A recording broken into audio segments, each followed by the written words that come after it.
Eu disse que essa notícia dos adolescentes, ela causa é um estranhamento. E eu acho que você vai poder dizer muito melhor sobre essa angústia que eu sinto ao ouvir isso, né? Adolescentes desacordados, a tia falando de disputa para tomar remédio.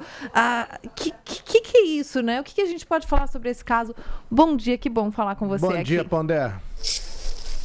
Bom dia a todos, é um prazer mais uma vez estar aqui com vocês. Olha, eu acho que Joana, você pontuou dois pontos que são bem importantes do ponto de vista social, né, do momento que a gente vive, psicológico, para além do risco em si, né, de crianças tomarem remédios como esse e tal. Eu diria o seguinte, primeiro, os filhos hoje, eles são apontados em muitas pesquisas como uma das principais fontes de ansiedade, né? Os pais são um grupo social muito ansioso hoje. A ansiedade é geral no mundo contemporâneo, mas há uma ansiedade específica com relação aos riscos que crianças passam no mundo contemporâneo. Né? Então, por exemplo, você tem um remédio em casa, esse remédio é tomado por algum dos adultos, provavelmente com ordem médica, né? E essa criança pega esse remédio e toma e divide com colegas, e pode ser outro tipo de risco, mas a verdade é que a condição da parentalidade, hoje em dia, ela é muito dominada por uma consciência aguda de que as crianças, os filhos, são expostos a uma série de riscos, né? E que você não pode controlar muito bem, porque você não pode controlar tudo, né? Um outro fator também apontado é essa história do TikTok, né? Ou seja, redes sociais, que também é uma outra fonte ansiogênica muito poderosa no mundo contemporâneo. As duas se encontram aqui, porque a suspeita de que existe algum tipo de competição, de disputa, de estímulo, né, como se fala por aí, e nesse caso foi tocado, forma um par perfeito de uma tempestade de ansiedade. Filhos causam ansiedade e muita gente, hoje em dia, mais jovem, recusa ter filhos. Uma das causas é justamente esse sentimento de quando você tem filhos, você se abre para o acaso, né, para o risco, né?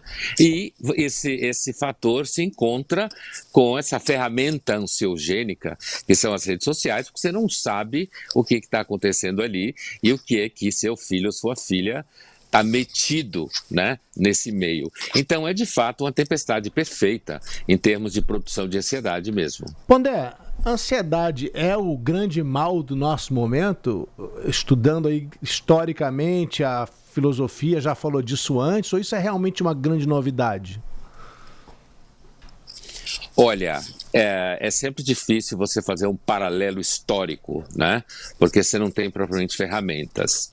A gente sabe, um detalhe aqui histórico, a gente sabe a partir de descrição de sonhos no começo do cristianismo, em que a descrição de sonhos que chegaram até nós, né, por fontes históricas, de que naquele tempo havia, então, em algumas pessoas, uma certa do que a gente chamaria de ansiedade com relação ao futuro da alma na eternidade, certo? Que tipo de risco ou que tipo de vida, entre aspas, teria essa alma na eternidade? Isso aparece num sonho, isso é descrito, então os historiadores têm fonte. Então, você tem autores que falam claramente, tipo assim, a ansiedade na antiguidade tardia, certo? Ou seja, a antiguidade tardia significa primeiros anos da era cristã, principalmente, né?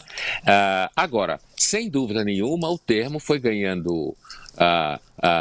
ele foi se tornando cada vez mais presente, cada vez mais discutido, porque você sabe, né?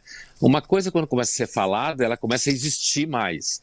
E, sem dúvida nenhuma, o tema da angústia e da ansiedade no mundo contemporâneo está ligado à necessidade de controlar muitas coisas, ao fracasso evidente quando a gente tem que controlar muitas coisas, a dúvida com relação a uma série de certezas que se esperava ter, o que é certo, o que é errado, o que é verdade, o que não é, o que é fake news, o que é fato, né? Em quem acreditar, a desconfiança geral das relações, a gente pode dizer que hoje em dia a ansiedade está, digamos assim, mas está pegando pior. Nossa, se tá. Pondé, só voltando à questão das crianças, uma coisa que quando a gente fala entre amigos, na sociedade, normal, né? Quando a gente conversa sobre esse assunto do que as crianças, adolescentes, jovens fazem por conta de desafios nas redes sociais, né? A gente sempre se pergunta o que eles tinham na cabeça.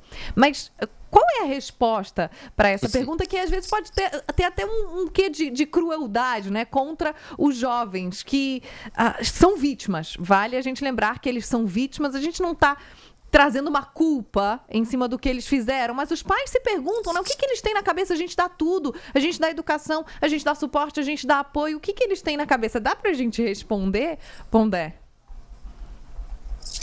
Olha, é claro que eu tenho uma série de trabalhos que apontam que hoje existem características específicas dos jovens, no sentido de que eles se sentem mais ansiosos, mais perdidos, que as redes sociais produzem um sentimento de, por exemplo, de que eles seriam inadequados, tem pessoas mais adequadas, mais bem-sucedidas, né? No meio jovem mesmo. Mas eu acho que quando a gente pergunta o que eles tinham na cabeça, muito disso a gente esquece do que era quando a gente era jovem. Certo? Ou quando a gente era criança ou adolescente. É exatamente, quer dizer, é claro que nunca foi, é claro que é fundamental. Você tem família, você tem casa, você tem comida, você tem escola, mas nunca é só disso que se trata, né? Você tem todo um plano imaginativo na cabeça, digamos assim, você tem todo, e quando você é jovem ou adolescente, você tem muito menos noção de risco, né? E uma outra coisa que a gente percebe trabalhando, eu no caso com alunos de graduação, muitos anos, que não é exatamente alguém de 15 anos, né? É quase. Mas os jovens, não é alguém de 15, é alguém de 18, 19, por aí, mas os jovens sempre foram muito fáceis de serem influenciados, tanto por pessoas mais velhas, tanto por grupos aos quais eles pertencem, né? E aí as redes sociais ampliam esse escopo de influências de todos os lados. Então, o que eles têm na cabeça? Eles têm na cabeça se divertir, eles têm na cabeça desafio, eles têm na cabeça uma ausência quase total de noção de riscos, certo? Então, é isso.